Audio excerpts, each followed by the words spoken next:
Hey there, Sharon Horne-Ellstrom here. Welcome to day 251 of our Get Your Goals annual challenge. Today we are talking about the A in the soAp framework.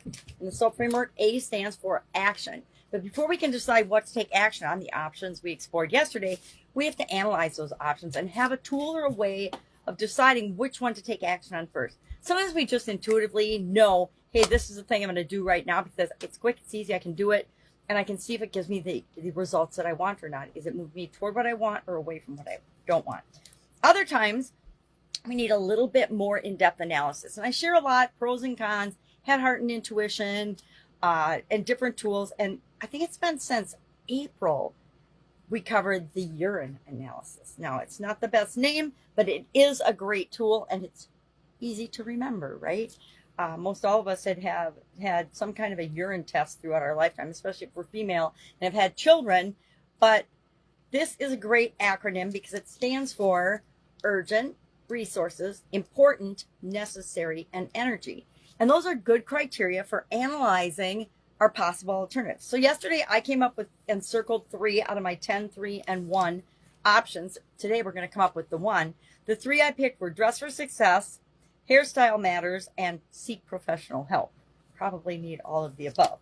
But how am I going to analyze those 3 alternatives? Because they're different, right?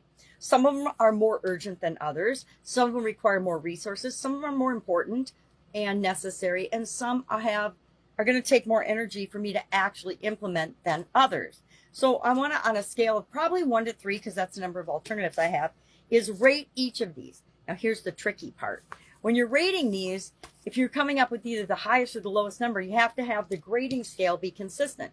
Well, resources and energy, to me personally, less resources, less energy required is a higher number, meaning it gets more weight, more emphasis. Just like if it's urgent, the most urgent one gets a 3, the next most urgent one gets a 2, and the least urgent option gets a 1, right? And it's just the opposite when I'm looking at resources and energy. When I'm looking at resources and energy, 3 goes to the one that takes the least amount of resources or the least amount of energy. And, you just do it a couple of times and you get used to it, but it sounds confusing when I first explain it, but it's not. So if I'm looking at dressing for success, hairstyle matters, and seeking professional help, I'll just do a couple of these. I won't do them all, but let's do urgent and resources just so we can see an example of how this works. Dressing for success, is that urgent? Probably. Is hair matters urgent? Probably. Seeking professional help, urgent. I'm going to give hairstyle the 3 because that's the most urgent. Dress for success a 2, and seek professional help a 1. Now, I could probably seek professional help and get help with everything to do with my appearance, right? But that's a topic for another or a different consideration. Resources. How many resources would it take to dress for success? Not very many because I got a ton of clothes. Hairstyle matters. That's going to take some resources. We're going to give that one a 2. We're going to give the 1 to dress for success, and we're going to give the 3 to the seek professional help, because seeking professional help means I got to go find some professionals. I'm going to pay some professionals. I'm going to get some professional help. And who knows how long it would take, right? And then if I'm looking at, is it important? Is it important that I dress for success, or my hairstyle matters? And this is subjective, right? But we're taking and adding numerical values to make it a little less subjective. So I would say important, dress for success, I'm going to give that one a 3. I'm going to give a 2 to the hairstyle and a 1 to professional help. And it maybe should be the opposite. Is it necessary? Do I need to have a professional help? No, that's going to get a 1. 2 for hairstyle, because I am not going to cut my own hair. I'll style my own hair, but I'm not going to cut and pick a style myself. And then dress for success would get the 3. And then how much energy is it going to take? Again, it's not going to take hardly any energy for me to pick better clothes. So I'm going to give that one a 3.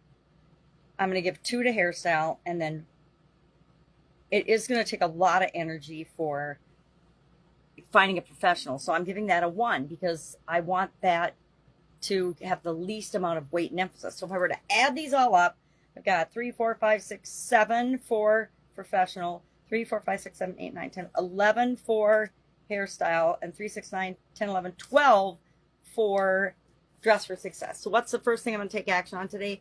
Dressing for success. Now, I don't have to. I could say, okay, that's how it worked out, but I'm going to still start researching and find some professional to help me and give me a professional makeover, or help me get a more professional or more whatever type of appearance I want to increase my confidence. So that's our tool for today, urine analysis. Any questions about this? Go ahead to the Get Your Goals Challenge private Facebook group. There are tons of examples of this being applied to different areas and aspects of our life in that group. And you can just search urine analysis on the side bar and it will pop up all those examples. Otherwise, you can always ask me. Hit me up, ask if you've got specific questions, or you're like, okay, well, I don't know how I would judge these criteria based on this, and I can help walk you through that. All right, have an awesome day. I'll, of course, be with you tomorrow.